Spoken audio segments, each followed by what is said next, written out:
सायंकाळची वेळ होती. उन्हाळ्याचा दिवस असूनही गडमाथ्यावर गारवा होता आणि राजांच्या महाली मोरपंत बाळाजी अनाजी हजर होत्या. संभाजीराजे महालात आलं.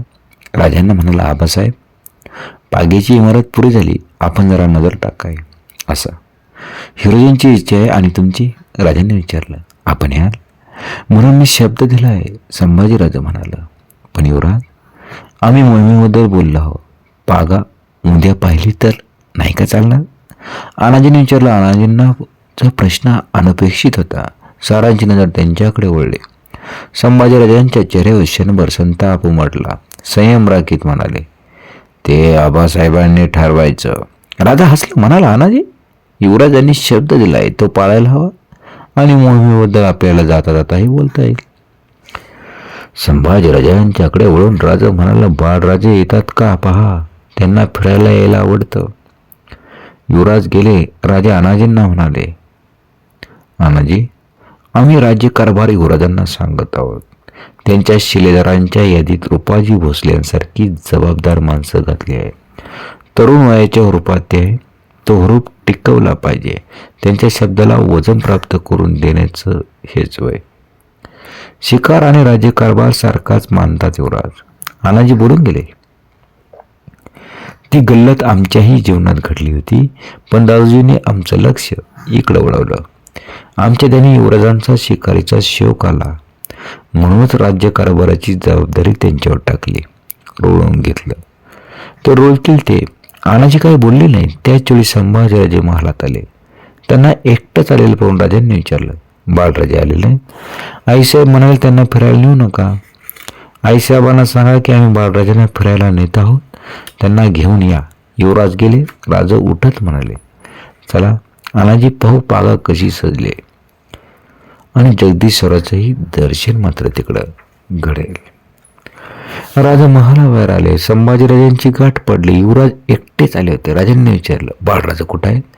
युवराजांनी मान खाली घातली. म्हणाल, आईसाहेब म्हणाल्या, बाहेर हवा गार आहे, तेव्हा बाळराजांना न्यायचं नाही. तुम्ही थांबा, आम्ही घेऊन येतो बाळराजांना. राजा भरभर पावलं टाकीत जात होते. कचेरी सोप्यातून राजा सोयराबाईंच्या महाली गेलं. राजांना पाहताच राजारामांच्या चेहऱ्यावर हास्य विलसलं. अडखळत्या पावलांनी बाळराजाचं पावलं. राजांच्या पायाने मिठी घालीत मान उंचावीत ते म्हणाला, आबा, भूर.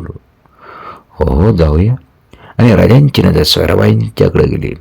त्या राजांच्याकडे पाहत होत्या. राजा म्हणाले, आम्ही फिरायला जातो आहोत, बाळराजांना घेऊन जातो. नको, कारण परवा सर्दी झाली, गार हवेत फिरणं सुचत नाही त्यांना. सोयराबाई म्हणाल्या. राजा हसण्याचा प्रयत्न करीत म्हणाले, मराठ्यांची पोरं अशीच घट्ट व्हायची, हे चालायचं. नेऊ नये बाळराजांना, सोयराबाई बोलल्या. राजांचा हास्य उरलं. ते म्हणाल, राणीसाहेब, आम्हालाही मुलाची काळजी, एवढं जपायला नको त्यांना.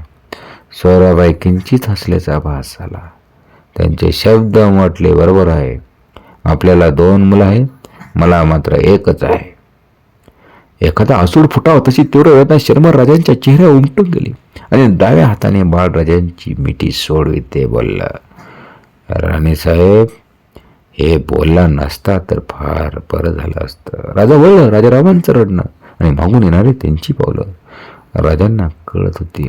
राजाने आपली पावलं भराभर उचलली आणि महाला बाहेर पडला. आणि पहिली ठिणगी मात्र सोयराबाई साहेबांच्या मनात पडली.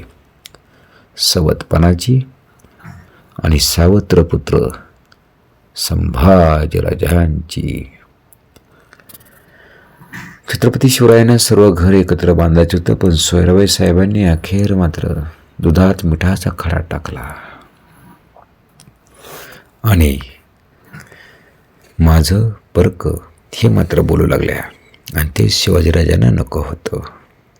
शिवाजीराजे आले तसेच मात्र त्या महालातून मात्र राजारामांना सोडून मात्र तसेच निघून गेले.